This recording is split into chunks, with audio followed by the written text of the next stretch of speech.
From CBS News Bay Area, this is the Afternoon Edition. Well, good afternoon. I'm Ryan Yamamoto. The Israeli military is expanding its help for Hamas, expanding their ground offensive in the Gaza Strip. Israel now ordering evacuations, but Palestinians say they're running out of places to go. A warning that some of these images may be difficult to watch. Here's CBS's Ian Lee. As Israel expands the war in Gaza, so does the devastation and despair. We're pursuing Hamas wherever Hamas is hiding, in the north and in the south. But the people of Gaza are paying the price. Saeed Shaheta says he pulled his baby brother's lifeless body from the rubble. My brother's name was Mohammed, he says. He asks to say goodbye one last time. Gaza's Hamas-run health ministry now puts the death toll above 15,000. Israel's military continues to drop leaflets ordering residents to evacuate their homes. In Gaza. Every day, Israel Defense Forces say they find more tunnels, claiming around 800 so far. With tensions mounting in the region, America's military is responding. Over the weekend, the USS Carney naval destroyer shot down drones fired at commercial ships in the Red Sea. Iran-backed Houthi rebels claimed responsibility. With the ceasefire between Israel and Hamas broken, more than 130 hostages remain in Gaza, 8 of them American, including 23-year-old Hirsch Goldberg-Polin. If Hirsch can hear this, just know we love you, stay strong, survive. Pain on both sides of the border as the war rages with no end in sight. And a group of Senate Democrats say without meaningful steps to protect civilians in Gaza, they will block U.S. military aid to Israel. That could come up for a vote sometime this week. And you can stay up to date with the very latest on everything happening in Gaza on our website, KPIX.com, and the free CBS News app. Other top stories we're following. The U.S. Supreme Court is hearing oral arguments today over a multi-billion-dollar bankruptcy settlement involving Purdue Pharma, the makers of that powerful opioid OxyContin. The court will decide whether the Sackler family, which owns Purdue Pharma, can be sued in civil court. The original bankruptcy settlement protected them, and legal experts say this could set a major precedent for similar settlements in the future. Alaska Airlines announcing it will buy its Pacific rival Hawaiian Airlines for $1.9 billion. The company plans to keep the identities of both brands. Federal regulators still have to approve the deal, though recently they have resisted more airline consolidation out of worry it could lead to higher fares. Spotify will lay off around 1,500 employees in a letter to employees. Spotify CEO Daniel Ek said Daniel X said the music streaming service hired too many employees in 2021 and 2022, or 2020 and 2021. Back when they had more capital, Spotify already cut down 800 jobs this year. Okay, taking a live look at San Francisco right now. Look at that fog rolling in. We could see more rain on the way also. Let's check in with meteorologist Jessica Birch.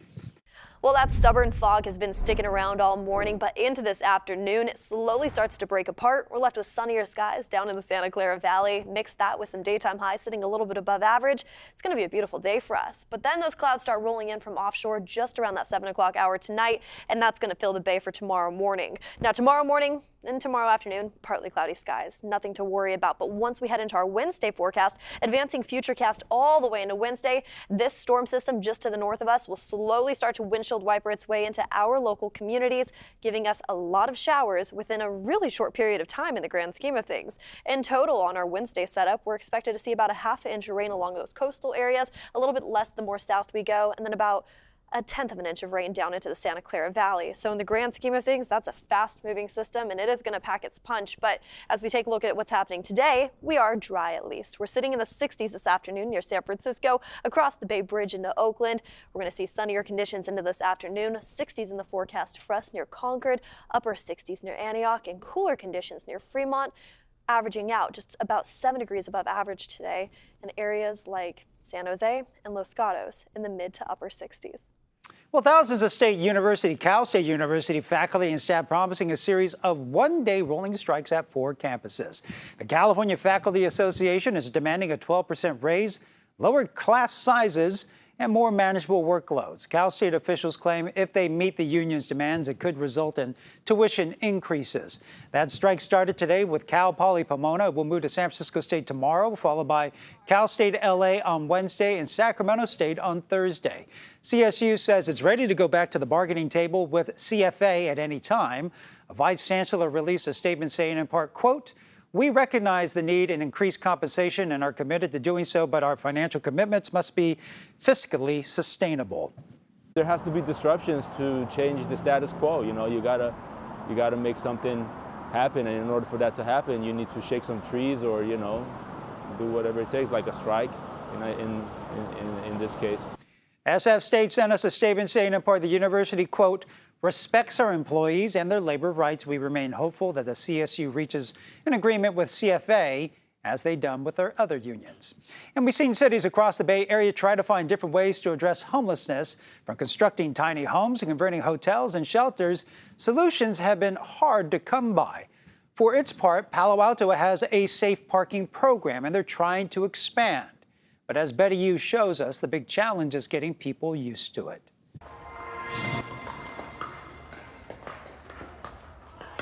In the shadow of a pickleball court, 4 designated spaces for people who live in their cars to spend the night.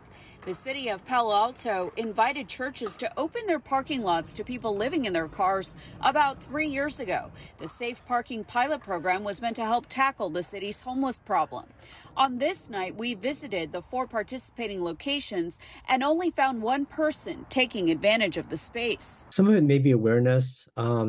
I think some people just want to have the freedom. Sometimes people, because there's actually some requirements. You have to, you have to have a caseworker. Councilmember Greg Tanaka said the program helped 25 households from January 2021 to this summer. People in cars are welcome to park after 7 p.m. and must leave in the morning. On Monday, the council will discuss expanding and permanently establishing the program. But the bigger challenge really is because we don't have the parking enforcement coupled together with the safe parking program. And so we don't have the carrot stick thing going on that other cities do.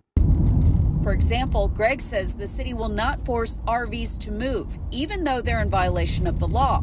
At this time, no RVs are permitted at the participating church parking lots. The demand is high, and our spots at the church, they're giving back to the community, but it's not enough.